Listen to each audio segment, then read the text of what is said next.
गोविंद जय जय गोपाल जय जय।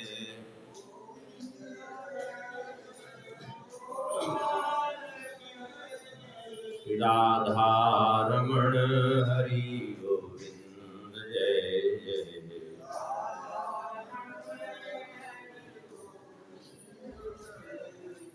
गोविंद जय जय गोपाल जय जय।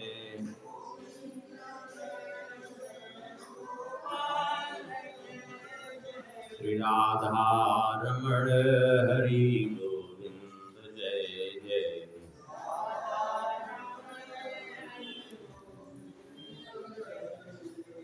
गोविंद जय जय गोपाल जय जय।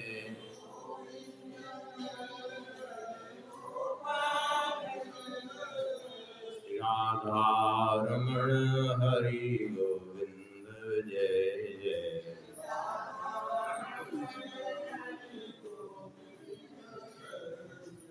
श्री राम जय जय रघुवीर जय जय।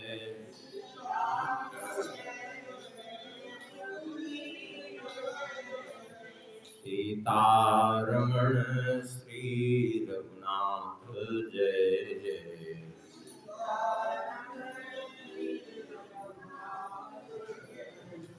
श्री राम जय जय रघुवीर जय जय।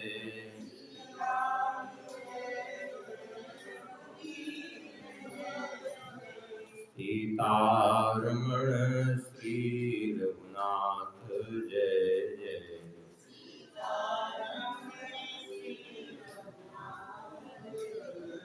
श्री वृंदावन बिहारी लाल की। श्री सीतारामचंद्र भगवान की। श्री सिद्धि सदन बिहारी बिहारणी जी की। श्री हनुमान जी महाराज की। श्री कनक भवन बिहारी बिहारणी जी की। श्री राम लला सरकार की। श्री हृदय बिहारी बिहारणी जी की। श्री परम पावन ग्रंथ श्री भक्तमाल की। श्री नाभा गोस्वामी जी महाराज की। श्री प्रियादास जी महाराज की। सब संत भगवान की। सब भक्त भगवान की। जय जय श्री सीताराम। जय जय श्री राधेश्याम। नमः पार्वती पतये हर हर महादेव। हरिशरणम। परम मंगलमय परात्पर अखिलेश्वर अकारण करुणावरुणालय भक्तवांछा कल्पतरु।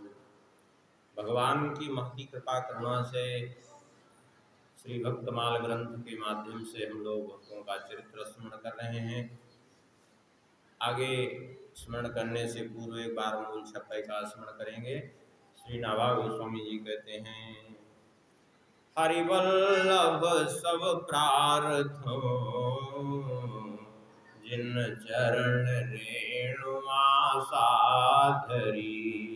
हरिवल्लभ सब प्रार्थो जिन चरण रेणुमा साधरी। कमला करुण सुनंद आदि षोडश प्रभु पदरती। कमला करुण सुनंद आदि षोडश प्रभु पदरती। हनुमंत जाम्बवंत सुग्रीव विभीषण सबरी खगपति। हनुमंत जाम्बवंत सुग्रीव विभीषण सबरी खगपति। ध्रुव उद्धव अम्बरीश विदुर क्रूर सुदामा। ध्रुव उद्धव अम्बरीश विदुर क्रूर सुदामा। चंद्रहास चित्रकेतु ग्राहक गज पांडव नामा। चंद्रहास चित्रकेतु ग्राहक गज पांडव नामा। कौसारव कुंती वधू पटेचत लज्जा हरि। कौसारव कुंती वधू पटेचत लज्जा हरि। हरिवल्लभ सब प्रार्थों जिन चरण रेणुआ साधरी। हरिवल्लभ सब प्रार्थों जिन चरण रेणुआ साधरी। इस छप्पे के अंतर्गत सभी जितने भक्तों का नाम लिया गया है प्रायः सभी का स्मरण हो गया है। एक चरित्र शेष रह गया है द्रौपदी जी का, पटेचत लज्जा हरि, जिसकी भगवान ने लज्जा रखी। द्रौपदी जी का चरित्र, द्रौपदी जी का चरित्र खूब प्रसिद्ध है, महाभारत में वर्णित ही है, भागवत में भी वर्णित है। श्री प्रियादास जी यहाँ एक चरित्र द्रौपदी जी का वर्णन करते हुए कहते हैं, द्रौपदी सती की बात कहे कौन ऐसो पटु। द्रौपदी सती की बात कहे कौन ऐसो पटु। खेचत ही पट पट कोटि गुने भये हैं। खेचत ही पट पट कोटि गुने भये हैं। द्वारका के नाथ जब बोली तब साथ होते। द्वारका के नाथ जब बोली तब साथ होते।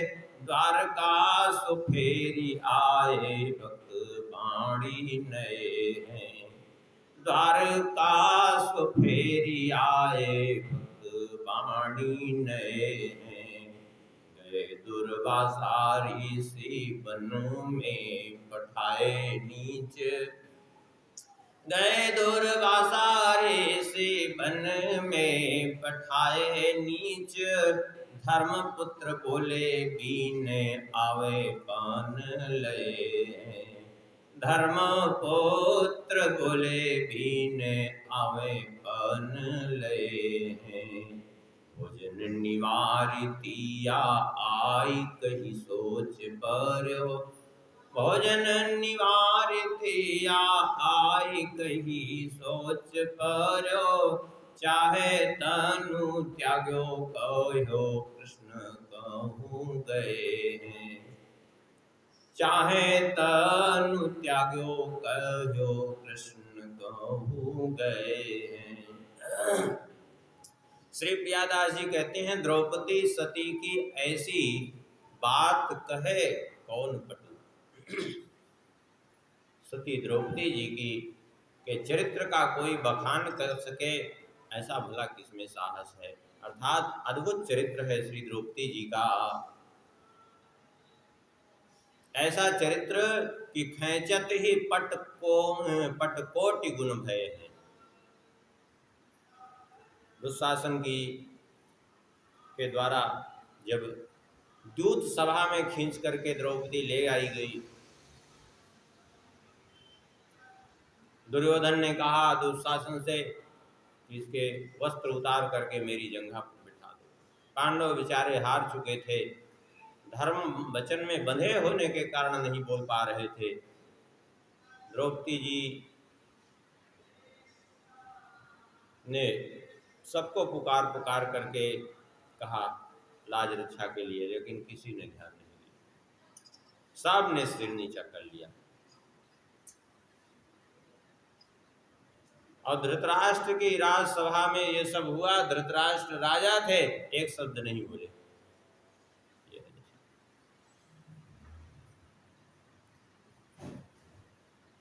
5000 वर्ष पहले की वो घटना है और आज परिस्थितियां देखिए क्या स्थिति हो गई आज।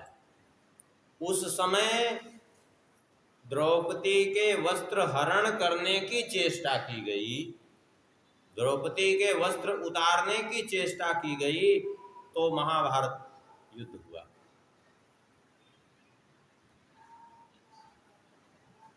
हुआ ना। लेकिन आज वस्त्र स्वयं स्त्रियां उतारने के लिए उद्यत हैं और उनको वस्त्र पहनने को कह दो तो महाभारत चालू हो जाएगा। सबकी बात बता रहा है। कहाँ जा रहे हैं बताइए? और कहते हैं हमारा विकास हो रहा है। हाँ, अश्लीलता का तांडव नृत्य हो रहा है, सब अपने वस्त्र उतारने के लिए उद्यत। बस केवल एक ही सबका वो हो गया है, वस्त्र उतारो और अपने को दिखाओ दुनिया को। यही तो चल रहा है ना दुनिया में। और कह दो तो महाभारत चालू हो जाएगा तुरंत। 5000 वर्ष पहले वस्त्र उतारने की चेष्टा की गई तो महाभारत, अब आज वस्त्र पहनने के लिए कह दो तो महाभारत। बस अंतर इतने है। यही है कलयुग, इसी के यही है दशाएं आज संसार की। क्यों? उसका कारण यह है कि लोगों का जीवन पशुवत हो गया। पाश्चात्य सभ्यता को अपना करके वे मनुष्य नहीं, मनुष्य से पशु बन गए, क्योंकि वस्त्र विहीन रहना पशु का सहज स्वभाव होता है। यदि ऐसा स्वभाव बना है तो इसका मतलब है वो पशु ही है, वो सीधी बात है।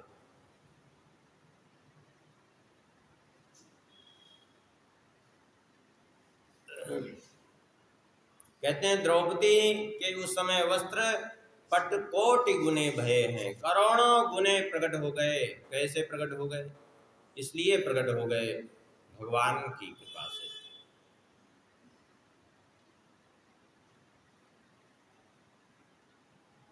भगवान की कृपा से।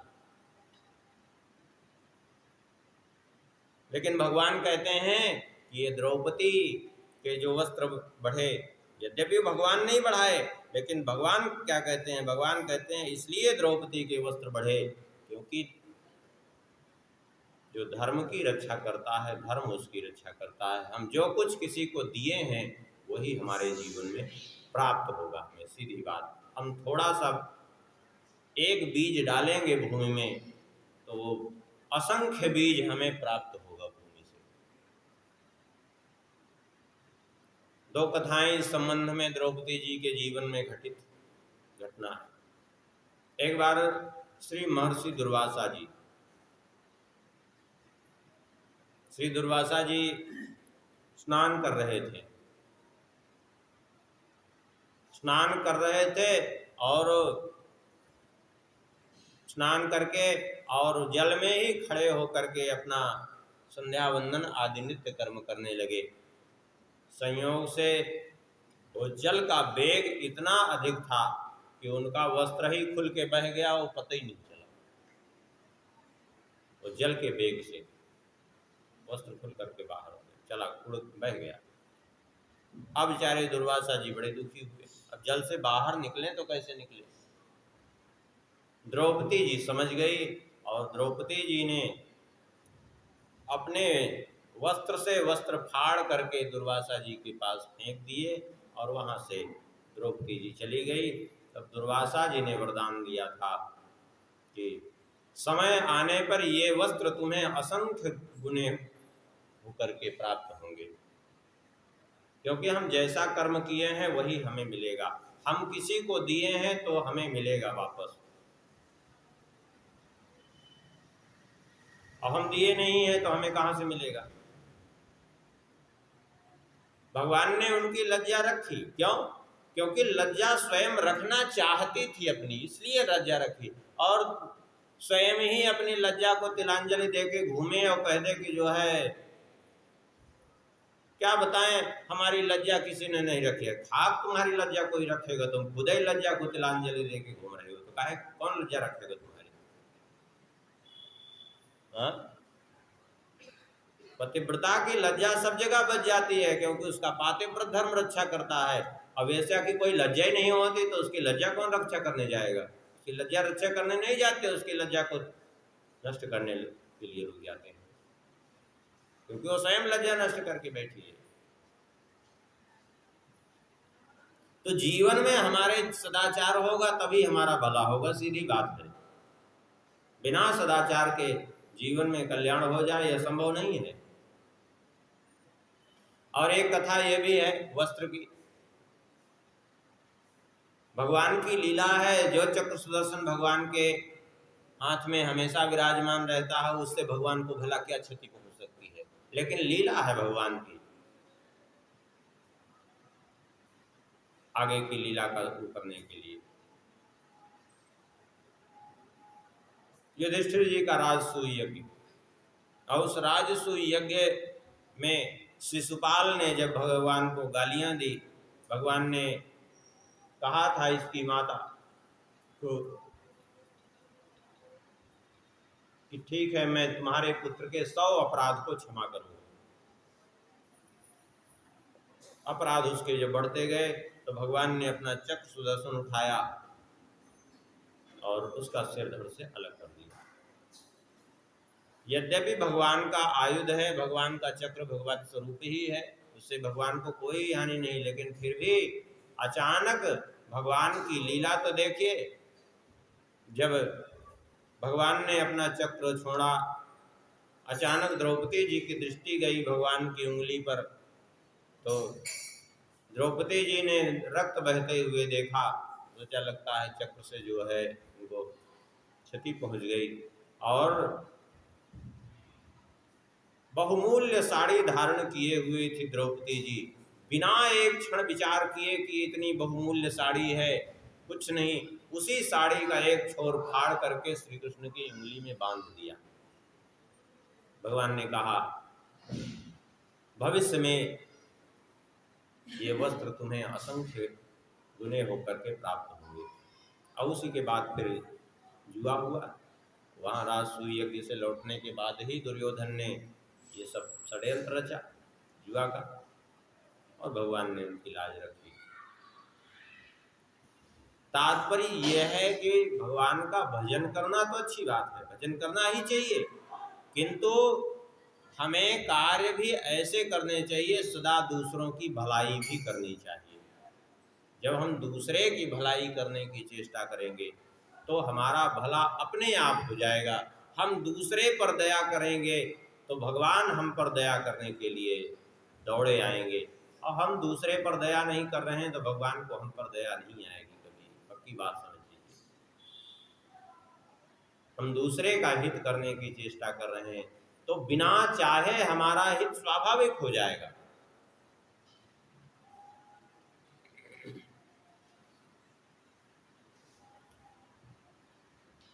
द्रौपदी जी के संबंध में अब थोड़ा सा और भी, यद्यपि इसकी चर्चा पूर्व में उस दिन किए थे,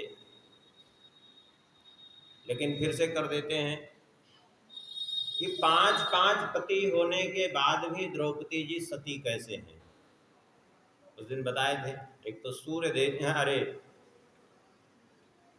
अग्निदेव कुंड से उत्पन्न हुई हैं द्रौपदी जी, और वास्तव में देखा जाए तो 5 रूप में इंद्र ही थे। उस दिन कथा भी सुनाए थे कि देवराज इंद्र का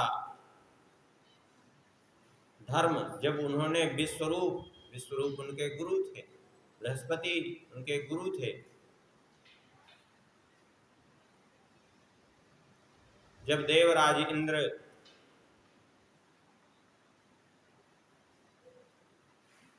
ने बृहस्पति जी का अपमान किया तो उस अपमान के परिणाम स्वरूप उनका धर्म छोड़ करके धर्म के पास चला गया।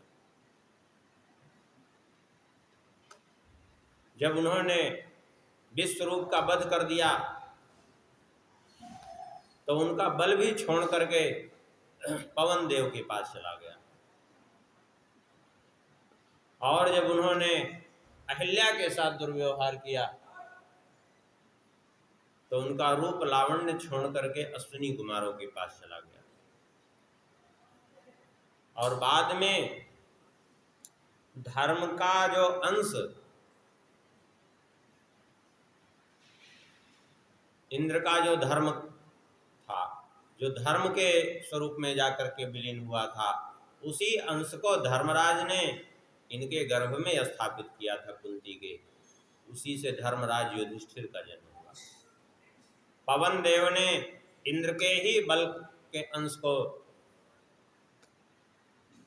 कुंती जी के गर्भ में स्थापित किया था, तो भीमसेन का जन्म हुआ।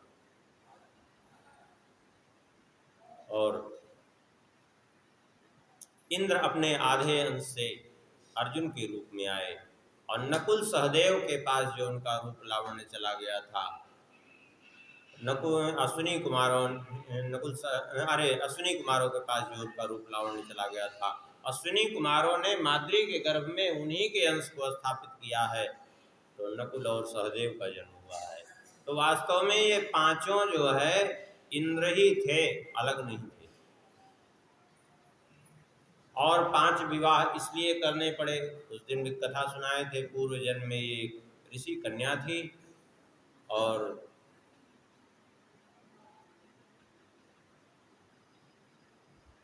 भगवान शंकर जी की आराधना की, भगवान शंकर जी प्रसन्न हुए, तो क्या चाहिए, तो इन्होंने 5 बार कहा पति दो पति दो पति दो पति दो पति दो। भगवान शंकर जी ने कहा तुम कहना क्या चाहती हो, पति तो ठीक है तुम्हें मिलेगा। बोले ऐसा पति नहीं चाहिए हमको, हमें ऐसा पति चाहिए जो धर्म का चिन्ह हो, जो पवन देव के समान बलवान हो, परशुराम के समान धनुर्धर हो, अश्विनी कुमारों के समान सुंदर हो और पृथ्वी के समान सहनशील हो।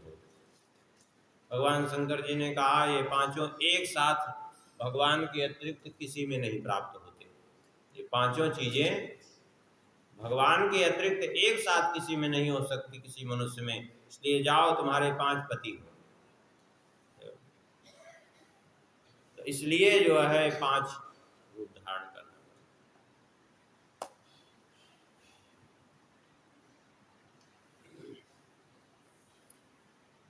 एक कथा और भी है, उसको भी सुना देते हैं, कल्प भेद से है। एक कथा उस दिन और भी सुनाए थे महाभारत की, कि एक स्त्री को रोते हुए देख करके देवराज इंद्र ने पीछा किया, कैलाश पहुंच गए, वहां जा करके न पहचानने के कारण भगवान शंकर जी को उपहास किया, तो भगवान शंकर जी ठठा करके हंसे, एक गण प्रकट हुआ और उस गण ने शंकर जी का संकेत पा करके गुफा में डाल दिया, और उस गुफा में 4 पहले से विद्यमान थे। इंद्र ने पूछा आप लोग कौन है, बोले हम भी इंद्र ही हैं। अब वो पांचों जो है इंद्र ही थे, वो पांचों का जन्म हुआ 5 पांडवों के रूप में। एक कथा और भी कल्प भेद से सुना देते हैं। एक बार एक गाय स्वाभाविक रूप से विचरण कर रही थी, और जैसे कभी कभी देखा जाता है कि गाय के पीछे, एक गाय है, 2-2 4-4 बैल पीछे पड़ जाते हैं, आपस में बैल लड़ते भी हैं गाय के चक्कर में। तो एक गैया चली जा रहे थे और 5 बैल लग गए उसके पीछे, 5 बैल लग गए और वो गैया चली जा रही थी। उधर सती जी, दक्षपुत्री देवी सती जी और गंगा जी दोनों ही जो है बैठी आपस में बातचीत कर रही थी, और देखा तो एक गैया के पीछे 5 बैल देख करके हंस पड़ी। बस ये देख करके कभी किसी की हंसी न उड़ावे, चाहे जितने आप समर्थ हो, किसी की भी हंसी उड़ाएंगे तो दुष्परिणाम अवश्य आएगा, की बात समझ लीजिए। हंस पड़ी दोनों, जब हंस पड़ी तो गो माता ने श्राप दे दिया दोनों, तुम हमें देख करके हंसती हो। सती जी की हंसी थी ज़्यादा, सती जी को पहले श्राप दिया, तुम हमें देखकर हंसती हो, जाओ तुम मानवीय रूप में जन्म लो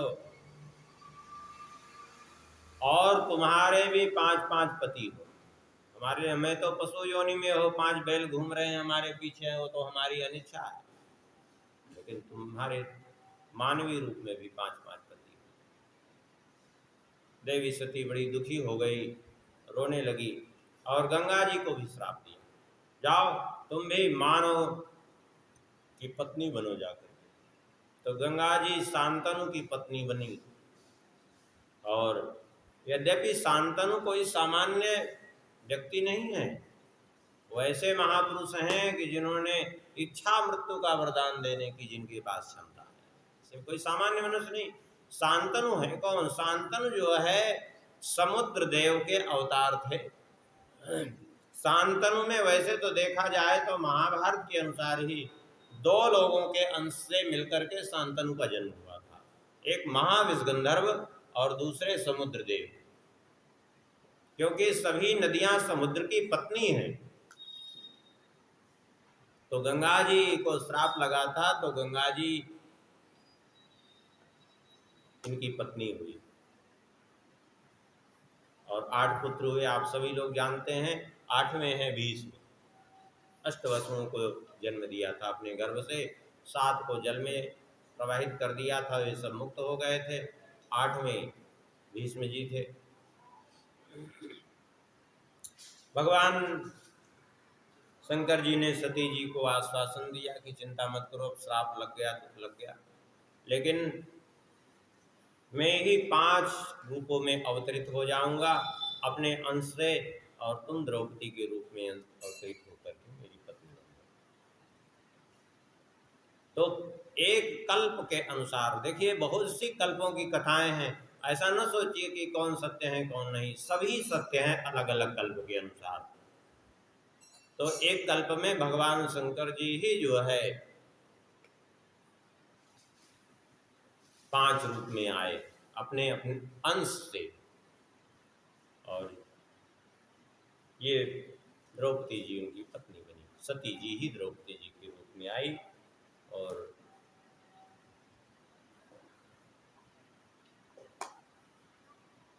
इन सब कथाओं से यही शिक्षा मिलती है, चाहे कितना भी आप सामर्थ्यशाली हों, किसी का उपहास कभी मत करिए, क्योंकि किसी का उपहास आपके लिए अनिष्टकारी हो सकता है। उसकी बात समझिए। तात्पर्य है कि किसी भी प्रकार से कुंती जी में, अरे द्रौपदी जी में कोई दोष नहीं है। और वैसे देखा जाए तो द्रौपदी जी हैं कौन? भगवान की असुर संहारणी शक्ति ही है द्रौपदी जी। जैसे त्रेता युग में जब रावण मारीच को लेकर के चला, स्वर्ण अमृत बनाने का सारा उपक्रम बना करके रावण ने से मारीच से कहा, तुम चलो हमारे साथ दंडकारण्य, तुम स्वर्ण मृग बन जाना और मैं सन्यासी वेश धारण करके हरण करूंगा, तुम श्री राम लक्ष्मण को ले जाना। तो ठीक है। तब श्री राम जी ने यहाँ उपक्रम रचा, असुरों का विनाश करना है। सीता जी से कहा कि तुम पावक मह करो निवासा, जब लगी करो निशाचर नासा। तुम अग्नि में निवास करो तब तक। तो जो भगवान की आह्लादिनी शक्ति भगवती सीता थी, जो साक्षात भक्ति स्वरूपा थी, वो अग्नि में प्रवेश कर गई हैं, और अग्नि में विद्यमान थी भगवान की असुर संहारणी शक्ति। वो क्योंकि असुरों का संहार करना है ना, और भगवान शक्तिमान है, भगवती शक्ति है, तो वो असुर संहारणी शक्ति ही अग्नि से सीता जी का रूप धारण करके बाहर आ गई, और वही लंका गई है, और असुरों के संहार के लिए प्रेरित किया श्री राम जी को, स्वयं निमित्त बनी है। जैसे उसी तरह से यहाँ द्रौपदी जी निमित्त बनी है, युद्ध में निमित्त द्रौपदी जी बनी है। क्यों? असुर संहारणी शक्ति है। केवल कौरवों के ही नहीं, इतना महाभारत का युद्ध हुआ, बहुत लोग उसमें मरे, सबके का निमित्त कौन बनी? द्रौपदी जी। और इतना ही नहीं, बहुत से गंधर्वों को, बहुत से यक्षों को, राक्षसों को भीमसेन ने मारा।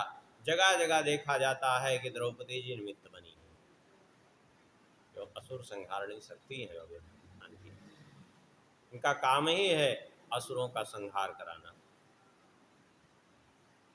यद्यपि द्रौपदी जी का चरित्र बड़ा पवित्र है, भगवान की भक्ति इनमें इतनी भरी हुई है कि क्या कहना है।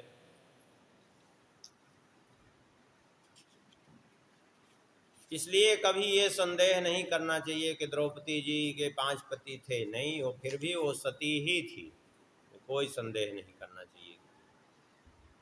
और श्री प्रियादास जी कहते हैं, द्रौपदी सती की बात कहे, ऐसो कौन पटो खैचत ही पट पट कोटि गुने भय हैं। द्रौपदी जी ने पहले तो बहुत विरोध किया, सबसे प्रार्थना की कि हमारी लाज बचाइए, लेकिन आखिर में जो है जब किसी ने कोई उत्तर नहीं दिया, पांडव भी बेचारे विवश थे, क्योंकि पराजित हो चुके थे द्यूत क्रीड़ा में। यद्यपि वहाँ द्यूत क्रीड़ा शुरुआत से ही गलत हुई। पहली बात तो द्यूत क्रीड़ा होनी नहीं चाहिए। दूसरी बात, मान लिया द्यूत क्रीड़ा हुई भी तो होनी निश्चित किससे हुए पहले? बोले युधिष्ठिर और दुर्योधन में। लेकिन जब द्यूत क्रीड़ा का अवसर उपस्थित हुआ तब दुर्योधन ने कहा, मेरी ओर से पासा मामा शकुनी फेंकेंगे।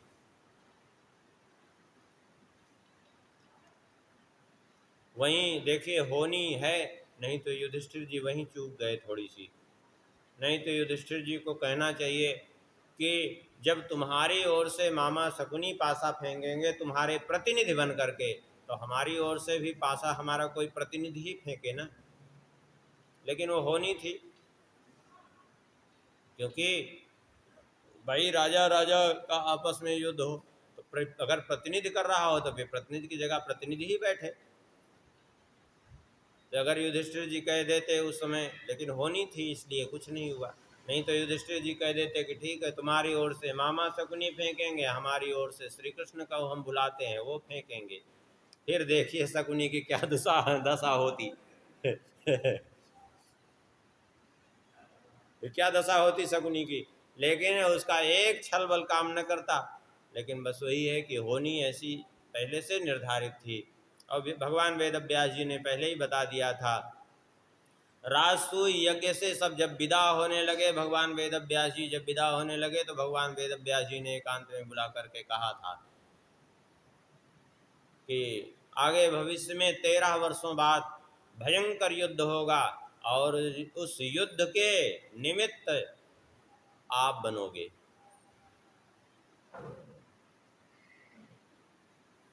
इसलिए युधिष्ठिर जी को बार बार वही बात स्मरण रहती, पूरा प्रयास करते कि अपनी ओर से टालने का, लेकिन कहाँ टल पाया वो युद्ध, क्योंकि होनी बड़ी प्रबल होती है। जब किसी ने सहायता नहीं की तब जो है द्रौपदी जी ने विचार किया, मैं छत्राणी हूँ, अपनी रक्षा स्वयं करूँगी। अपने हाथ से अपनी साली अड़ी पकड़ी, लेकिन कब तक पकड़ती? 10,000 हाथियों का बल रखने वाला दुशासन खींच रहा था, छूट गई साड़ी। तब जिन्होंने पुकारा भगवान को, गोविंद द्वारिका वासिन कृष्ण गोपी जनप्रिय, कौरवै परिभूतां मां किं न जानासि केशव। हे केशव, हे गोविंद, हे द्वारिकावासिन, हे कृष्ण, हे गोपी जनों के प्रिय, मैं यहाँ कौरवों की सभा में आज व्यथित हो रही हूँ, क्या आप नहीं जानते हैं? हे नाथ, हे रमानाथ, व्रजनार्थार्तिनाशन, कौरवार्णवमग्नामुद्धर स्वजनार्दन। हे प्रभु, हे जनार्दन, हे नाथ, हे लक्ष्मीनाथ, आप मेरी रक्षा करिए। आपने बार बार ब्रज की रक्षा की है, आज मेरी रक्षा का अवसर उपस्थित है, आप रक्षा करिए। कृष्ण कृष्ण महायोगिन विश्वात्मन विश्वभावन, प्रपन्नां पाहि गोविंद कुरु मध्ये वसीदति।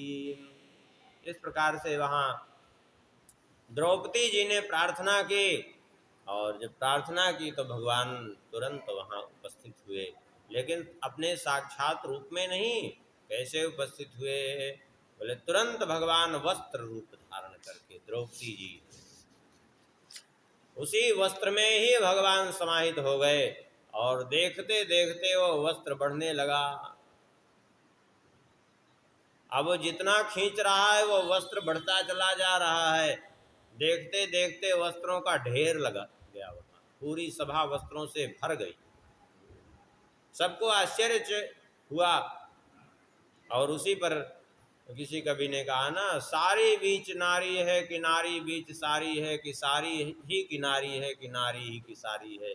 आखिर ये साड़ी के बीच में नारी विद्यमान है, अथवा नारी के बीच में अंदर साड़ी भरी हुई है कि निकलती चली आ रही है, अथवा साड़ी ही नारी का रूप धारण किए हुए है, अथवा नारी ही साड़ी बन करके प्रकट हो रही है। ऐसी विषय। अब कहेंगे वस्त्र बढ़ाया होगा, ये कैसे समझ में आया कि वस्त्र बढ़ा? नहीं, भगवान ही वस्त्र रूप में धारण किए थे। वो जितना वस्त्र इकट्ठा हुआ था, इतना वस्त्र हो गया, खींचते खींचते थक गया। 10,000 10,000 गजबल थक्यो, घटे न 10 गज चीर। वो वस्त्र इतना इकट्ठा हो गया कि वो ले जा करके उसको गोदाम में भरना पड़ा। अब बाद में जब वो गोदाम भर दिया गया वो वस्त्र से, अब बाद में गोदाम खोला गया तो कहीं वस्त्र था ही नहीं। इसका मतलब क्या है? वो वस्त्र अदृश्य हो गया। क्यों? कैसे अदृश्य हो रहे? हो भगवान थे वस्त्र के रूप में, अपने भक्त की रक्षा के लिए प्रकट हो गए।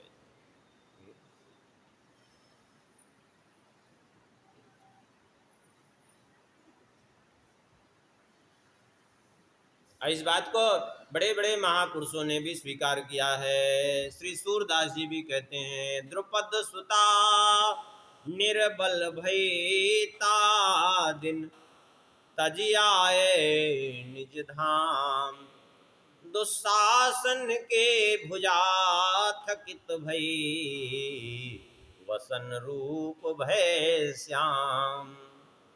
वसन रूप भय श्याम, वस्त्र रूप धारण कर लिए थे भगवान।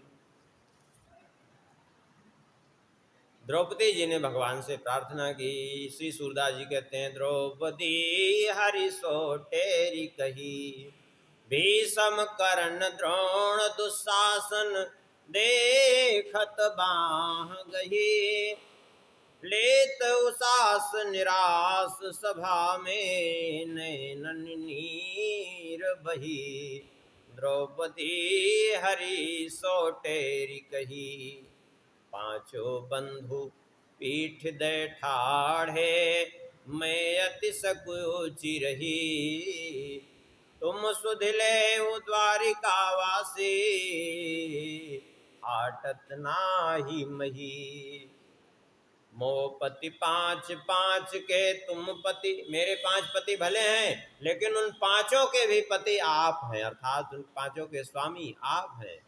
मोपति 5 5 तुम पति, यह पति कछुन रही, आ जगदीश राखे अवसर प्रगट पुकार कही, सूरदास प्रभु तुम सब लायक, मोपति राखु सही, द्रौपदी हरि सो टेरी कही।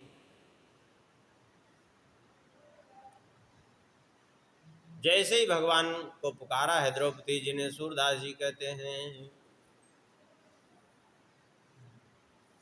द्रौपदी राम कृष्ण कही टेरी, सुनत द्वारिका ते उठ धायो, जानिया अपनी चेरी, रही लाज पछतात दुशासन, अंबर लाग्यो ढेरी, हरि लीला अवलोकित चकित चित सकल सभा भुई हेरी, द्रौपदी राम कृष्ण कही हेरी।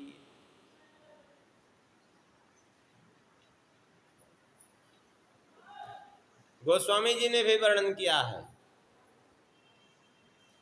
सभा सभासद निरखि पट पकर उठायो हाथ। सभा को देख करके, सभासदों को देख करके देख लिया कि जो है कोई रक्षा करने वाला नहीं, तो द्रौपदी जी ने हाथ उठा दिया भगवान की ओर। सभा सभासद निरखि पट पकड़ उठायो हाथ, तुलसी कियो 11 वसन वेश यदुनाथ। उसी समय भगवान वसन वेश यदुनाथ वस्त्र रूप में प्रकट हो गए। त्राहि तीन कहो द्रौपदी, तुलसी राज समाज। प्रथम बढ़े पट विय विकल, चाहत चकित निज काज। इस प्रकार से भगवान ने द्रौपदी जी की लज्जा बचाई है और उनकी रक्षा की है।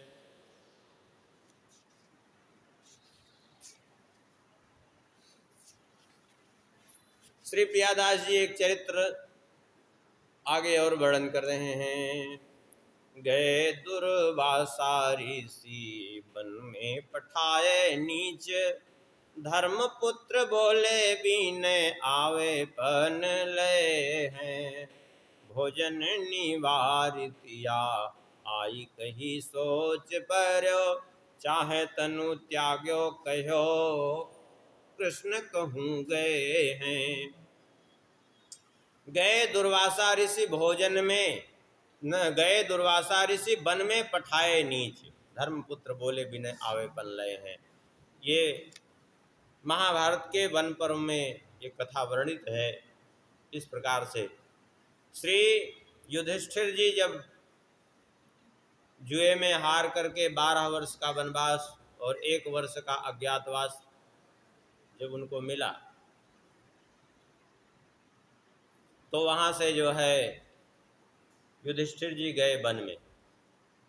तो इनके पीछे पीछे 10,000 ब्राह्मण भी साथ में गए। इन्होंने युधिष्ठिर जी ने उन ब्राह्मणों से प्रार्थना की कि प्रभु आप सब चले जाएं, क्योंकि यहाँ तो हम स्वयं पराधीन होने के कारण आपका संरक्षण नहीं कर सकते। हम यहाँ आपका 10,000 लोगों का भरण पोषण कैसे करेंगे, क्योंकि हम तो स्वयं वन में हैं। कंदमूल फल इतना इकट्ठा हम कैसे होगा, इतनी भोजन सामग्री हमारे पास कैसे इकट्ठी होगी। हमें आप लोगों के का संग मिल रहा है, ये हमारा सौभाग्य है, आप सबकी कृपा है। लेकिन फिर भी 10,000 लोगों के भोजन की रोज व्यवस्था करना कोई सामान्य बात तो नहीं है। अरे 200-400 लोगों के भोजन की व्यवस्था रोज करनी पड़े तो कितना खर्च बैठ जाता है, कितना अर्तन बर्तन दुनिया भर का झंझट। और 10,000 लोगों को अभी भोजन कराना हो तो कितना झंझट झेलना पड़ेगा बताओ। और रोज कराना है 12 वर्ष तक, तो फिर क्या पूछना। तब बोले वहाँ हम राजमहल में रहते तो चाहे ये जैसे भी व्यवस्था होती, कोई समस्या वहाँ नहीं थी।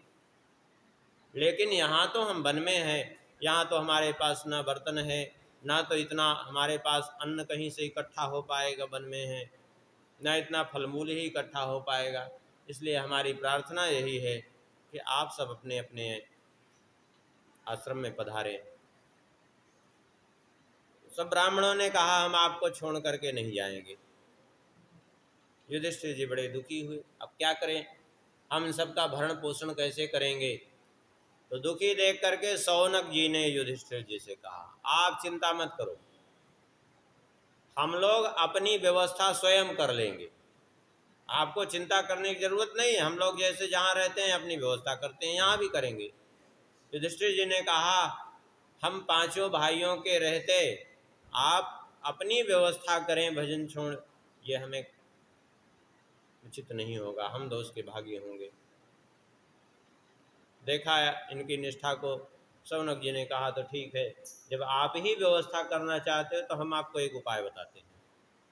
क्या क्या उपाय है? एक स्तोत्र लिख करके शौनक जी ने प्रदान किया। बोले ये लीजिए, आप इस स्तोत्र का पाठ करिए। और जब आप इसका पाठ करेंगे तो भगवान सूर्य देव प्रसन्न हो जाएंगे, और सूर्य देव जब प्रसन्न हो जाएंगे तो सूर्य देव से कहिए कि हमारे लिए 12 वर्ष के लिए हम पर्याप्त भोजन की व्यवस्था करिए। क्यों? क्योंकि सृष्टि में प्रत्यक्ष रूप में सूर्य देव जो है ब्रह्मा विष्णु महेश तीनों का कार्य संपादित करते हैं प्रत्यक्ष रूप में। परोक्ष में तो ब्रह्मा विष्णु महेश उत्पत्ति पालन और प्रलय के हेतु तो है ही हैं, लेकिन प्रत्यक्ष रूप से देखा जाए तो जीवों की उत्पत्ति यथा चाहे वो बीजों की उत्पत्ति हो, पौधों की उत्पत्ति, बीजों का अंकुरित होना, वो सब सूर्य की किरणों से ही संभव होता है ना। और पालन भी जो है उनका सूर्य की किरणों से संभव होता है। वे जल खींच करके ऊपर ले जाते हैं, फिर बरसाते हैं। और सबका विनाश का हेतु भी काल रूप हैं, और दिन प्रतिदिन एक एक दिन आयु सबकी छीण कर रहे हैं, तो सबके नाश के कारण भी वो बन जाते हैं। तो प्रत्यक्ष रूप से त्रिदेवों का कार्य ये करते हैं। तो आप इस स्तोत्र का पाठ करिए, सूर्यदेव प्रसन्न होंगे, फिर सूर्यदेव आपको जो है अपना अक्षय पात्र प्रदान कर देंगे। ठीक है। युधिष्ठिर जी ने भगवान सूर्यदेव की आराधना की है, भगवान सूर्यदेव प्रकट हुए,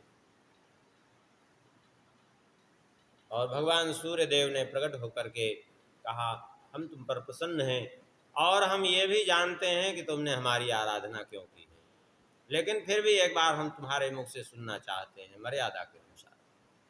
बोले प्रभु हमारे साथ 10,000 ब्राह्मण हैं, हम इनकी भोजन की व्यवस्था कैसे करेंगे, आप कृपा करिए, अब आप ही कुछ उपाय करिए। भगवान सूर्यदेव ने कहा ठीक, अपना दिव्य अक्षय पात्र प्रदान कर दिया भगवान सूर्यदेव ने। बोले ये लो पात्र, ये 12 वर्ष तक तुम्हारे पास रहेगा पात्र, तुम्हारे वनवास काल में। फिर 12 वर्ष बाद तुम्हें इसकी आवश्यकता भी नहीं रहेगी, क्योंकि 13 वर्ष अज्ञातवास का समय लगने से पूरे सब ब्राह्मण स्वयं ही चले जाएंगे, क्योंकि तुम्हें अज्ञातवास करना है। और 12 वर्ष तक ये तुम्हारे पास रहेगा, और जो भी तुम भोजन बना करके इसमें डाल दोगे वो अक्षय हो जाएगा। भी चाहे 10,000 लोगों को पवाओ, चाहे लाखों करोड़ों लोगों को पवाओ, जब तक भोजन बनाने वाला व्यक्ति अर्थात द्रौपदी जी जब तक भोजन नहीं करेंगी तब तक भोजन इसमें निकलता रहेगा, निकालते रहो, कम होगा ही नहीं। एक छोटा सा पात्र और उसी से पूरे 10,000 ब्राह्मणों का भोजन होता, 24 घंटे में एक बार उसका उपयोग होता था, और सभी वैसे ही थे, एक बार अपना भोजन कर लेते, आराम से तृप्त रहते। ये 4-6 बार खाने वाली, दिन भर खाने वाली परंपरा तो थी नहीं।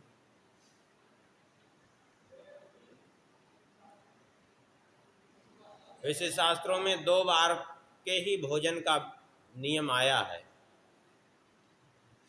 तीसरी बार के भोजन का नियम नहीं आया है, 2 बार का ही नियम आया है। तो उसी पात्र के द्वारा प्रतिदिन जो है सबका भरण पोषण बड़ी आसानी से हो जाता।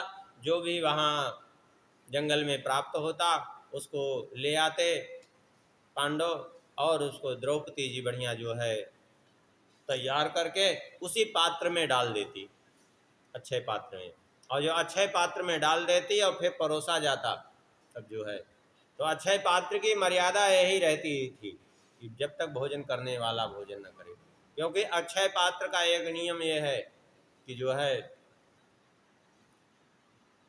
वो रिक्त कब होता है, जब भोजन बनाने वाला भोजन कर ले, अथवा यदि जूठा हो जाए तो तुरंत वो अक्षय पात्र अपना प्रभाव खो देता है, वो रिक्त हो जाता है। जब तक वो जूठा नहीं होगा तब तक जो है वो चलता रहेगा। अब पहले तो सब पवित्रता थी, जूठा को होने का कोई प्रश्न ही नहीं रहता था, उसमें से निकाल करके ले जाते, परोसते रहते। अब तो कोई अच्छे पात्र काम करेगा ही नहीं। क्यों? क्योंकि सब कुछ झूठा है लोगों का। बड़ी स्थिति है। एक बार जो है यहाँ वर्णन कर रहे हैं दुर्वासा जी का। एक बार हुआ ये कि गए दुर्वासा ऋषि वन में पठाए नीच। ये घटना भी वहाँ वर्णित है महाभारत में। शकुनी और दुर्योधन ने मिलकर के एक योजना बनाई। बोले दुर्वासा जी यहीं समीप में आए हुए हैं, चल के उनसे प्रार्थना करें कि चातुर्मास्य में हमारी सेवा स्वीकार करें। दुर्वासा जी से जाकर प्रार्थना की। दुर्वासा जी ने स्वीकार कर लिया। बोले ठीक है, चातुर्मास से हम यहीं रहेंगे। आप खूब बढ़िया सेवा की, किसी भी प्रकार से उनको अवसर न मिले क्रोध करने का। अच्छे से सेवा की। 4 महीना बीत गया। दुर्वासा जी प्रसन्न हुए। प्रसन्न होकर के बोले तुमने अच्छी सेवा की है, हम वरदान देना चाहते हैं। शकुनी से पहले ही पढ़ा पढ़ाया तो था ही दुर्योधन। इन दोनों ने मिलकर कहा कि हमें तो आपकी सेवा का अवसर प्राप्त हुआ, हमारा तो सौभाग्य है, लेकिन हम जिसको ये सौभाग्य देना चाहते थे उनको ये सौभाग्य नहीं मिला, यही हमें दुख है। ये किसको सौभाग्य देना चाहते थे? बोले युधिष्ठिर जी जो हमारे बड़े भैया हैं, वे तो आप तो जानते ही हैं वे कितने धर्मात्मा हैं और कितने संतों की ब्राह्मणों की सेवा में तत्पर रहते हैं। तो हम चाहते हैं कि आप एक दिन जाकर के उनकी सेवा स्वीकार करें, लेकिन उस समय उनकी सेवा स्वीकार करें अपने 10,000 शिष्यों के सहित। जब द्रौपदी भोजन कर चुकी हों तब आप जाएं उनके यहाँ, जिससे कि उन लोगों को कष्ट न उठाना पड़े। दुर्वासा जी ने कहा ठीक है तथास्तु। एक बात समझ लेना चाहिए, हमेशा जो जल्दी प्रसन्न होते हैं, जल्दी रुष्ट होते हैं, थोड़ी सी सावधानी भी रखने योग्य है। क्षणे रुष्टा क्षणे तुष्टा, रुष्टा तुष्टा क्षणे क्षणे। कभी कभी उनका वरदान भी जो है श्राप बन जाता है, भी समझ लीजिए। छल कपट पूर्वक यदि कुछ ग्रहण किया जाए तो वो फिर अनर्थ ही होता है। अव्यवस्थित चित्तानाम प्रसादोपि भयंकर। इनको प्रसन्न करके इनसे वरदान प्राप्त किया कि युधिष्ठिर जी के पास जाइए। अरे ठीक है। अब दुर्वासा जी 10,000 शिष्यों को लेकर के पहुंचे वहीं द्वैत वन में जहाँ युधिष्ठिर जी विराजमान थे। अब ध्यान आया कि उसने दुर्योधन ने कहा द्रौपदी जी जब भोजन कर लें तभी आप पधारे वहाँ। नेत्र बंद करके ध्यान लगाने लगे। देखा कि इतने ब्राह्मणों को भोजन करा रहे हैं, कोई समस्या है नहीं, चलो हम भी ऐसी भी सेवा हो जाएगी। 5 पांडवों ने भोजन किया। संयोग वसात द्रौपदी जी हमेशा जो है पूरा दिन बीत जाता था, संध्या काल आने से पूर्व भोजन करती थी। एक बार प्रतीक्षा शाम तक करती थी कि कोई आ न जाए। लेकिन विचित्र बात तो ये हुई कि उस दिन थोड़ा जल्दी भोजन कर लिया। क्यों जल्दी कर लिया? इसलिए जल्दी कर लिया कि ये भगवान की इच्छा थी। इसलिए भगवान की इच्छा थी क्योंकि भगवान जानते थे कि जब तक द्रौपदी जी भोजन करेंगी नहीं तब तक दुर्वासा जी जाएंगे नहीं। द्रौपदी जी को जबरदस्ती प्रेरित करके ऐसी भूख जगाई कि जल्दी भोजन कर लिया। सब भोजन कर ही चुके हैं, 5 पति भोजन कर चुके, सभी ब्राह्मण पहले भोजन कर लेते, फिर ये 5 भाई करते, फिर द्रौपदी करती थी।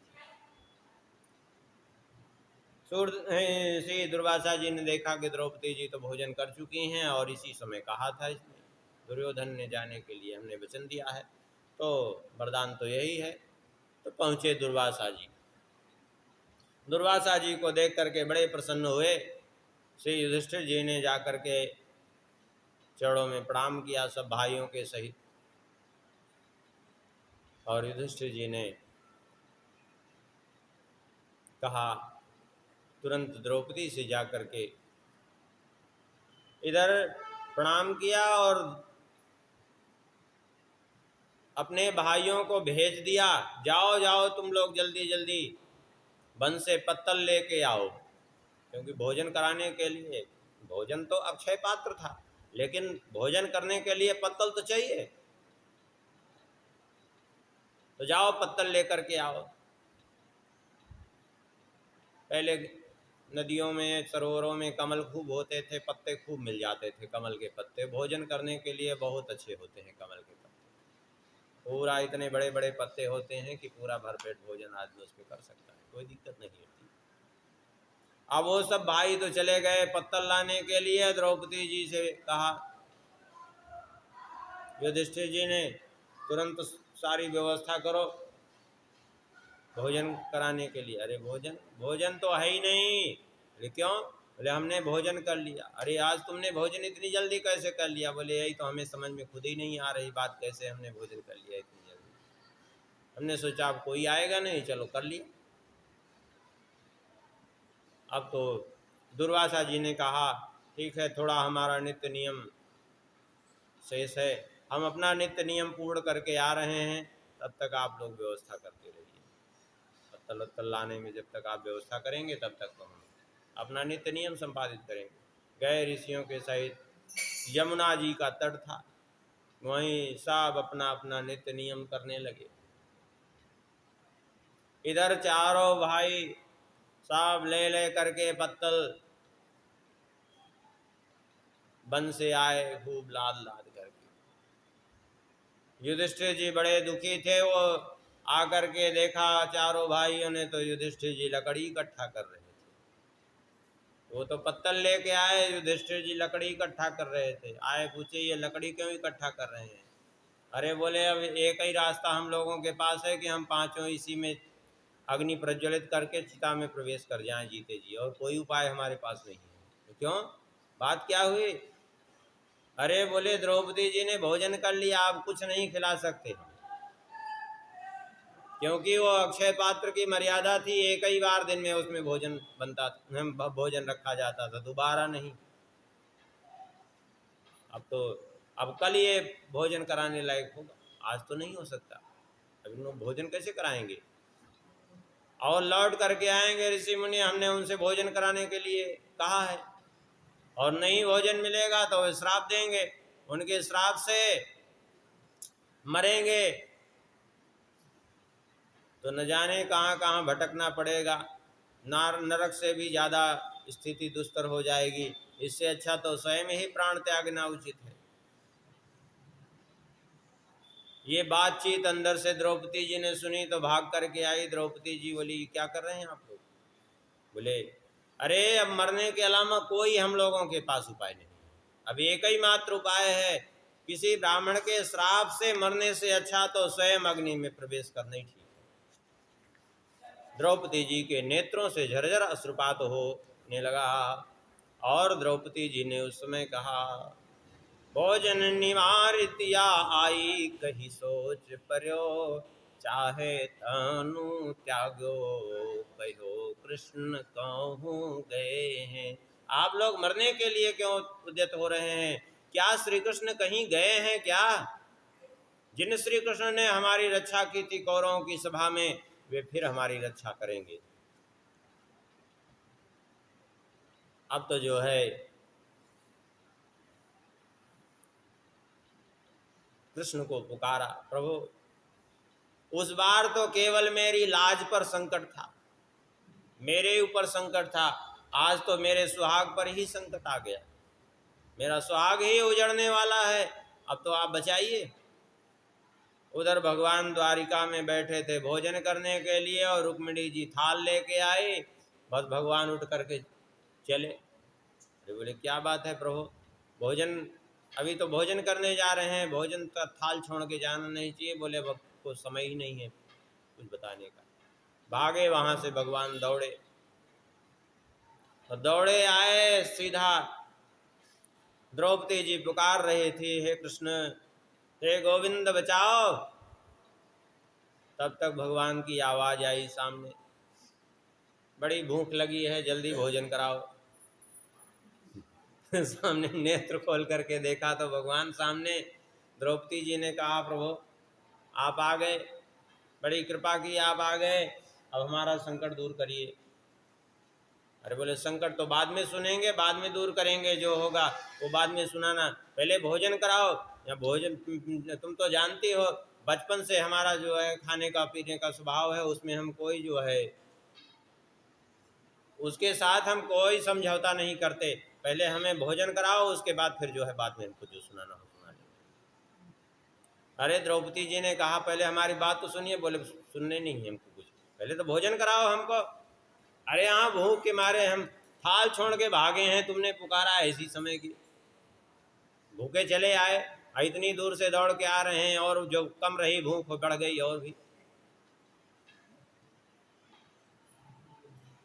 द्रौपदी जी ने कहा कि प्रभु भूख मिटाने के लिए आपको बुलाया, अब आप स्वयं भूखे आए, कह रहे हैं कि हम यहाँ कुछ भी नहीं बचा है, और 10,000 शिष्यों सहित महर्षि दुर्वासा जी आए हैं, अब बताइए हम क्या करें। अरे भगवान ने कहा कुछ तो होगा, तुम्हारे पास तो अक्षय पात्र है सूर्य देव का दिया हुआ। अरे बोले कुछ नहीं, वो सब धो मांझ कर रख दिया है। अरे बोले ले तो आओ पहले। द्रौपदी जी ने ला करके अक्षय पात्र हाथ में थमाया, तुरंत जो है भगवान की इच्छा से एक साग पत्र वहीं प्रकट हो गया। भगवान ने कहा वाह, बर्तन भी साफ ठीक से नहीं धुलना आता तुमको, ऐसे बर्तन धुला जाता है कि जूठा लगा रहे। लेकिन कोई बात नहीं, चलो हमारे भाग्य में ये बचा था। लेकिन अब जल तो दोगे? बोले हाँ जल तो दूंगी।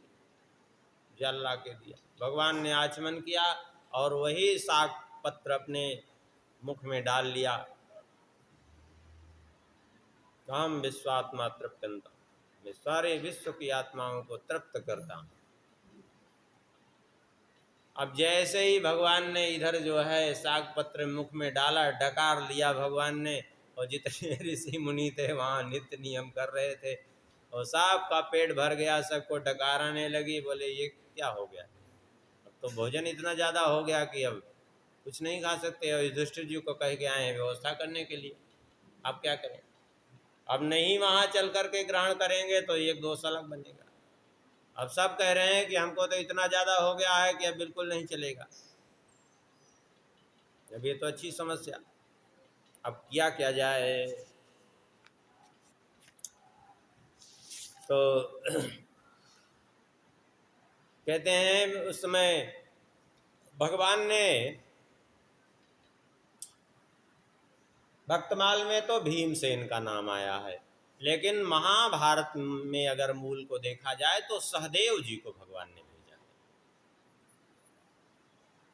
यहाँ भक्तमाल में तो भीमसेन का आया है कि भीमसेन को भेजा और भीमसेन गए हैं बुलाने के लिए, लेकिन वहाँ मूल महाभारत में देखा जाए तो वहाँ सहदेव। क्यों? क्योंकि सहदेव बड़े सहनशील हैं, बड़े विद्वान हैं, और इनको देख करके, इनकी सहनशीलता को देख करके स्वाभाविक रूप से उन लोगों को क्रोध नहीं आएगा और कोई बात नहीं होगी। तो भेजा, बोले जाओ ऋषियों को बुला के ले आओ। पांडवों ने कहा हद हो गई, हमारी तो समझ में नहीं आ रहा है कि यहाँ कुछ है ही नहीं, आप बुला क्यों रहे हैं। अरे बोले बुला के आओ तो वो आएंगे ही नहीं। अरे बोले ऐसे कैसे नहीं, वो तो खुद ही आने के लिए ही आए थे। भगवान ने कहा वो सब कोई नहीं आएंगे, जाओ तुम उनको कहना कि चल करके आप लोग भोजन कर लीजिए, सब व्यवस्था हो गई है, पत्तल धोना सब की व्यवस्था हो गई है। तो सब मना करेंगे, कहेंगे कि अब हम भोजन नहीं करेंगे। तो दुर्वासा जी तुमसे कहेंगे कि अच्छा चलो भोजन करते तो कुछ आशीर्वाद देते, ऐसे ही मांग लो, तो मांग लेना उनसे आशीर्वाद। गए, वहाँ जाने के बाद देखा तो जो है सब की स्थिति है। यहाँ तो कह रहे हैं कि को अगस्त को मंत्र उच्चारें, को चूरण को हाथ पसारें। कोई कह रहे हैं अगस्त जी का मंत्र, अगस्त जी का मंत्र में भोजन अगर कभी ज़्यादा हो जाए, मान लिया ऐसी स्थिति कभी उत्पन्न हो जाए कि भोजन ज़्यादा हो गया और पचने वाला नहीं है, तब क्या करें? एक उपाय है। हाँ, कभी कभी लोग ज़्यादा कर भी लेते हैं भोजन। एक सज्जन थे, गए एक जगह भंडारा खाने और इतना भोजन कर लिए कि वो पूरा भर गया और वहीं से उनको लाद के ले जाना पड़ा डॉक्टर के पास। डॉक्टर ने कहा ये गोली खा लो भाई। अरे बोले गोली कैसे खाएंगे, इसके साथ जल भी जाएगा। बोले हाँ। बोले जब गोली और इतने जल की जगह होती तो एक रसगुल्ला और ना खा लिए होते। हाँ, तो ऐसा भोजन नहीं करना चाहिए। भोजन कम से कम इतना रहे कि जगह छूटी रहे। तो कभी ऐसी स्थिति, ऐसा करना नहीं चाहिए, लेकिन कभी अगर ऐसी स्थिति है हो जाए कि भोजन अतिरिक्त हो जाए तो एक उपाय है उसका। क्या? अगस्तम वैनते एयम चा शनिम चा वडवानलम आहार परिपाकाय स्मरे धीमम च पंचमम। अगस्त जी, गरुण जी, शनिदेव, अग्निदेव और भीमसेन, इन पांचों का नाम लेते हुए पेट पर हाथ फेरे कि मेरा भोजन पच जाए तो कुछ देर में बिल्कुल शांत हो जाएगा और लगेगा कि हाँ ठीक हो गया, अब सामान्य हो गया। क्यों? क्योंकि ये पांचों इतने ऐसे थे कि सब कुछ पचाने में समर्थ थे।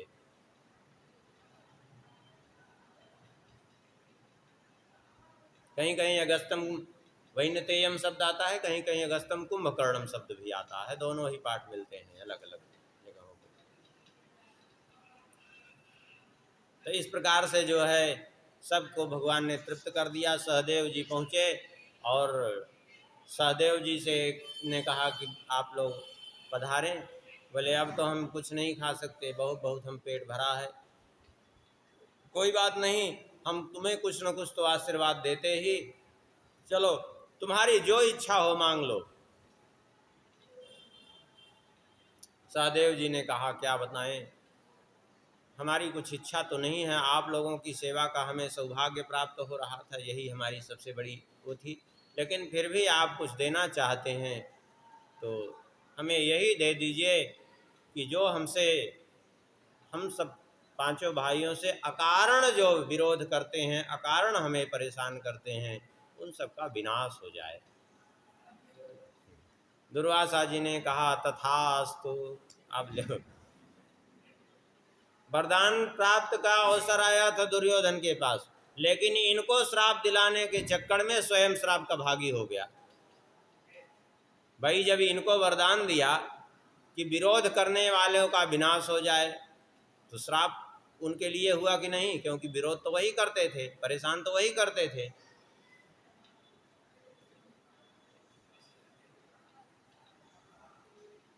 ऐसी बहुत सी कथाएं द्रौपदी जी के उसमें है।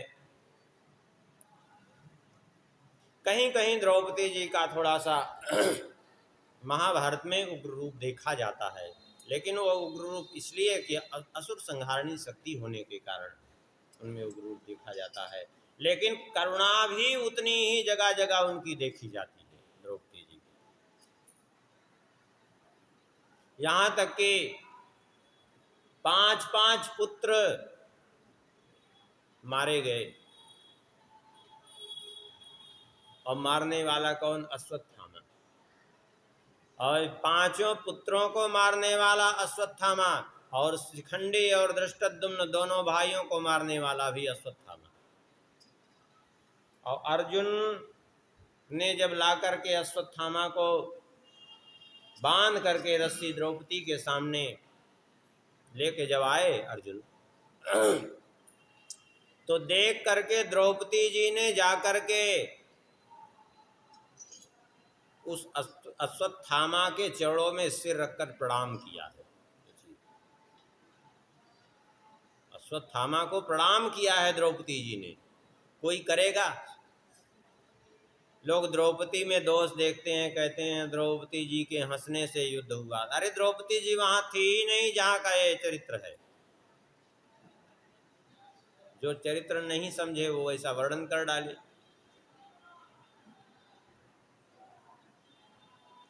ये द्रौपदी जी का अद्भुत चरित्र है। दो दो भाइयों का मृत शरीर सामने पड़ा है। पांचों पुत्रों का सिर काट करके ले गया अश्वत्थामा, उनका देह सामने पड़ा हुआ है।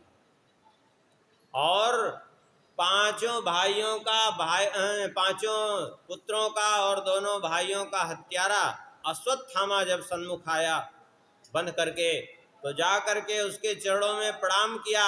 तथा हृतम पशुवत्पाशबद्धम अवांग मुखम कर्म जुगुप्सितेन निरीक्ष कृष्णापकृतम गुरो सुतम वाम स्वभावा कृपया ननाम चा। जाकर चरणों में प्रणाम किया और क्या कहा, वाच चासहन्त्यस्य वंदनानैनं सती। द्रौपदी जी ने कहा, अरे छोड़ दो इनको, मुच्यतामेष ब्राह्मणो नितराम गुरु। इनको छोड़ दो, छोड़ दो, क्योंकि ये ब्राह्मण हैं और ब्राह्मण होने के कारण हमारे गुरु हैं ये, और इसलिए ये वध के पात्र, ये दंड के पात्र नहीं है किसी भी प्रकार से, छोड़ दो इनको।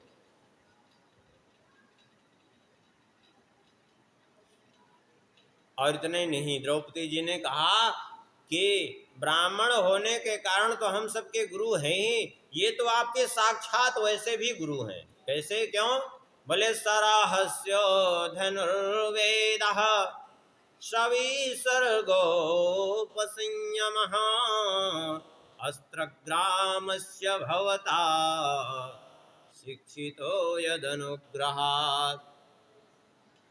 संपूर्ण रहस्यों सहित धनुर्वेद का ज्ञान जिससे आपने प्राप्त किया, इतने अस्त्र शस्त्र जिसने प्राप्त किए, इतनी विद्याएं जिससे प्राप्त की, सैस भगवान द्रोण प्रजारूपेण वर्तते। वही भगवान द्रोणाचार्य जी ही आपके सन्मुख आज पुत्र रूप में विद्यमान है, क्योंकि आत्मा वही जायते पुत्र इति वेदानुशासनम। आत्मा ही पुत्र के रूप में जन्म लेती है। यह है द्रौपदी जी का वास्तव में स्वभाव। और द्रौपदी जी ने कहा कि मैं भले ही आज अपने पुत्रों के वियोग में रुदन कर रही हूँ, लेकिन मैं ये नहीं चाहती कि इनकी माता कृपी रुदन करें। मेरे रुदन करने से कुछ नहीं होने वाला है, किसी का कुछ नहीं बिगड़ने वाला है, लेकिन इनकी माता यदि कृपी रुदन करेंगी तो निश्चित रूप से हमारे कुल की संभावना ही समाप्त हो जाएगी। क्यों? क्योंकि जिस कुल के ऊपर, जिस व्यक्ति के ऊपर कोई ब्राह्मण यदि दुखी होकर के रुदन करता है तो निश्चित रूप से उस कुल का विनाश निश्चित हो जाता है। और देखिए, उसको छुड़वा दिया तो आखिर में संभावना जहां नहीं थी फिर भी संभावना आ गई है, परीक्षित उनके वंश में बच ही गए। और देखिए द्रौपदी जी का भगवान के प्रति विश्वास, कुंती जी का भगवान के प्रति विश्वास, पांडवों का भगवान के प्रति विश्वास। ये बात सभी जानते हैं कि श्री कृष्ण कर्तुम अकर्तुम अन्यथा कर्तुम समर्थ हैं, भगवान हैं, लेकिन एक शब्द ये किसी ने नहीं कहा कि तुमने भगवान होते हुए भी हमारे पुत्रों की रक्षा नहीं की। चाहते तो इनको भी साथ लेके चलते, जब हम लोगों को लेके गए थे। एक शब्द नहीं कहा। इसको कहते हैं भक्ति। यहाँ तो दशा यह है कि एक समय भोजन न मिले ठीक से तो भगवान को उलाहना देंगे और कहेंगे हम भक्त हैं। अरे भक्त वक्त तो कुछ नहीं, बेमतलब का नाटक। भक्ति इसको थोड़ी कहते हैं। सांसारिक सुखों की चाह रहेगी, कहेंगे हम भक्त हैं। अब आजकल तो भक्ति की परिभाषा कुछ लोग ऐसे वो कर लिए हैं कि जो है हम राम जी को मानेंगे, बाकी दूसरे की निंदा करेंगे, यही भक्ति मानते हैं। वो ये भूल जाते हैं। अभी सुने तो युधिष्ठिर जी सूर्य देव की आराधना किए, उनसे प्राप्त किए क्या? अक्षय पात्र। अब कहेंगे उनकी अनन्यता भंग हो गई। अरे नहीं भाई, उससे अनन्यता से सभी रूप में भगवान ही हैं, कोई अलग नहीं, भगवान से भिन्न कुछ नहीं। यह है द्रौपदी जी का चरित्र। और द्रौपदी जी का चरित्र लोग बिगाड़ करके प्रस्तुत कर देते हैं। द्रौपदी जी के चरित्र को बिना समझे ऐसे बिगाड़ देना ये उचित नहीं है। बिगाड़ क्यों देते हैं? इसलिए बिगाड़ देते हैं क्योंकि ये दिमाग में म्लेच्छ मानसिकता भर गई है। सच्चाई यही है।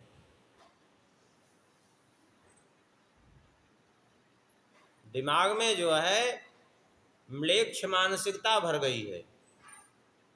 हमारे शास्त्रों में कहीं भी स्त्री का अपमान नहीं किया गया है, लेकिन म्लेच्छ मानसिकता के कारण लोग स्त्रियों का अपमान करेंगे और कहेंगे कि जो है, और नाम ले लेंगे कि शास्त्रों में ऐसा कहा गया। अरे शास्त्रों में क्या कहा गया है? यत्र नार्यस्तु पूज्यन्ते रमन्ते तत्र देवता। हाँ, इतना जरूर शास्त्रों में कहा गया है कि उसके लिए स्वतंत्रता वर्जित है, उसके लिए अनुशासन आवश्यक है, लेकिन अपमान कहीं नहीं है। उसके प्रति आदर की भावना। मातृवत परदारेषु परद्रव्येषु लोष्टवत्, ये भावना उसकी पवित्र होनी चाहिए। बहुत से चरित्र हैं द्रौपदी जी के।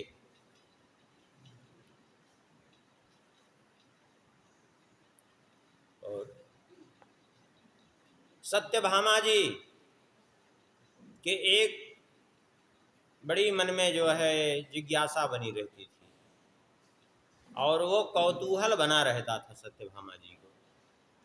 ये घटना महाभारत में वर्णित है। जब पांडवों का वनवास हो गया, अब पांडव जाकर के काम्य वन में थे उस समय, जिसको वर्तमान में कामा कहते हैं, ब्रजमंडल में ही है कामा। वहीं पांडव थे। तो पांडवों से मिलने के लिए भगवान श्री कृष्ण, उद्धव जी, सात्विकी, सत्यभामा और दारू, ये गए। दारू भगवान के रथ चला रहे गए मिलने के लिए। तो सत्यभामा जी को वो जो जिज्ञासा थी, सत्यभामा जी इधर पांडव तो बातचीत, पांडवों से भगवान श्री कृष्ण बातचीत कर रहे थे, और सत्यभामा जी एकांत में जाकर के द्रौपदी जी से पूछने लगी, एक बात बताओ, हमारी समझ में नहीं आई बात आज तक। ये क्या? बोले हम सब इतना प्रयास करती हैं श्री कृष्ण को अपने अधीन करने के लिए, अब आज तक नहीं कर पाई 16,108 रानियां मिलकर के। और तुम में ऐसा कौन सा जो है वशीकरण है, कौन सा ऐसा जादू टोना तुमने सीख करके रखा है कि अपने 5-5 पति तुम्हारे कहने पर चलते हैं, कभी तुम्हारे विपरीत नहीं होते। और इतना ही नहीं, तुम जब पुकारते हो श्री कृष्ण भागते हुए वहां से चले आते हैं।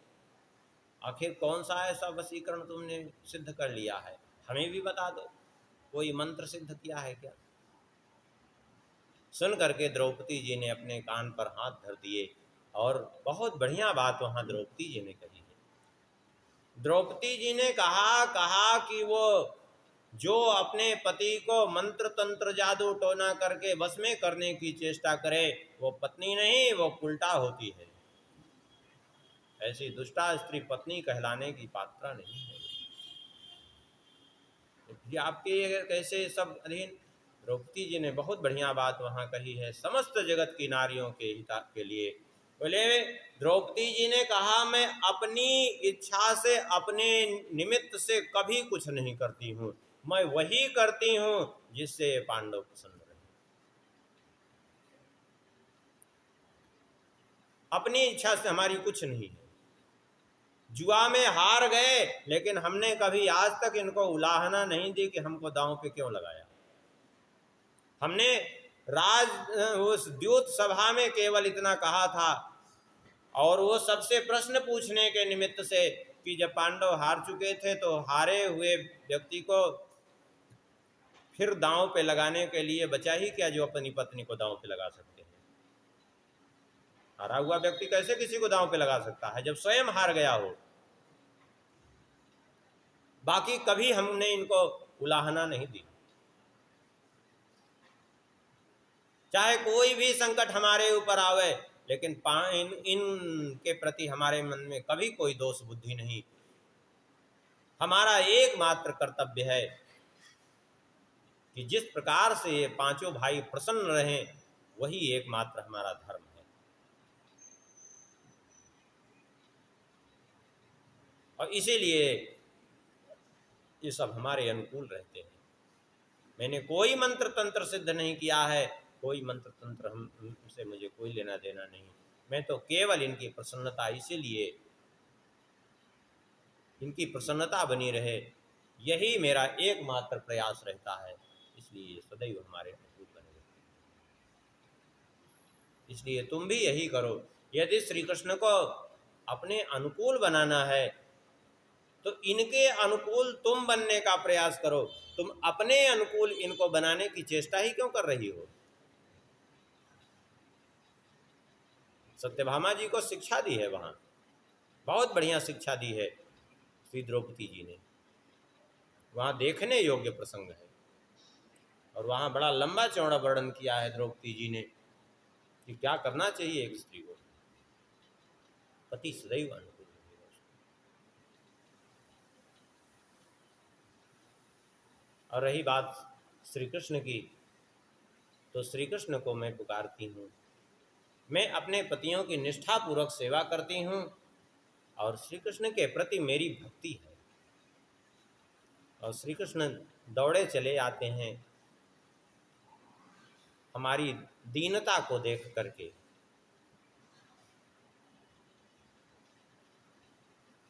क्योंकि वे अभिमान जहाँ रहता है वहाँ दूर हो जाते हैं, और जहाँ दैन्यता रहती है वहाँ दौड़े चले जाते हैं। इसलिए इनको प्रसन्न करने के लिए स्वयं अपने आप में दैन्यता लाओ।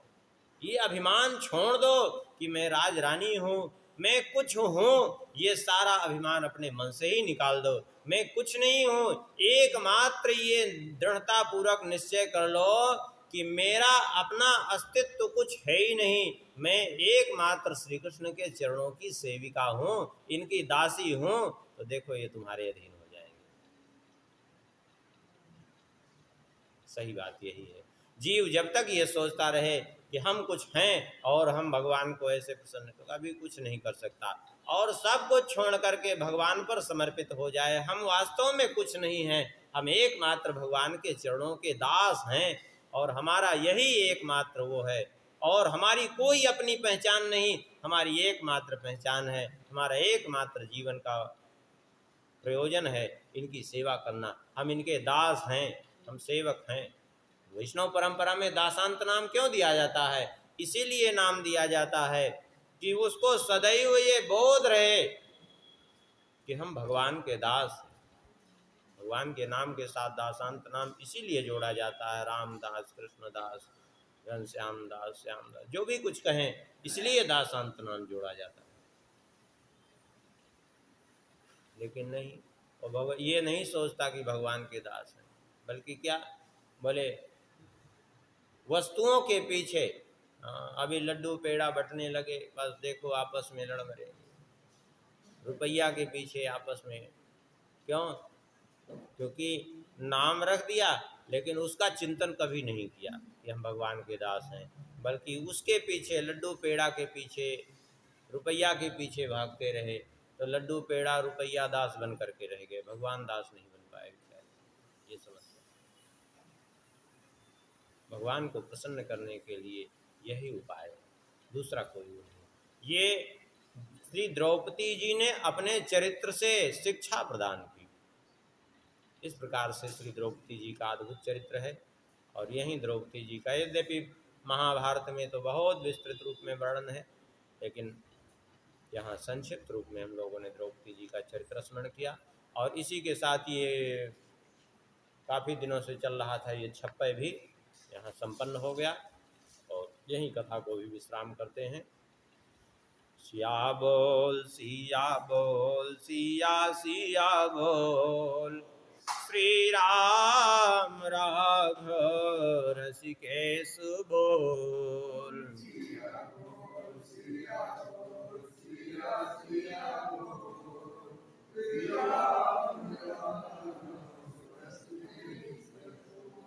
सिया बोल सिया बोल सिया सिया बोल, श्री राम राघव रसिकेश बोल।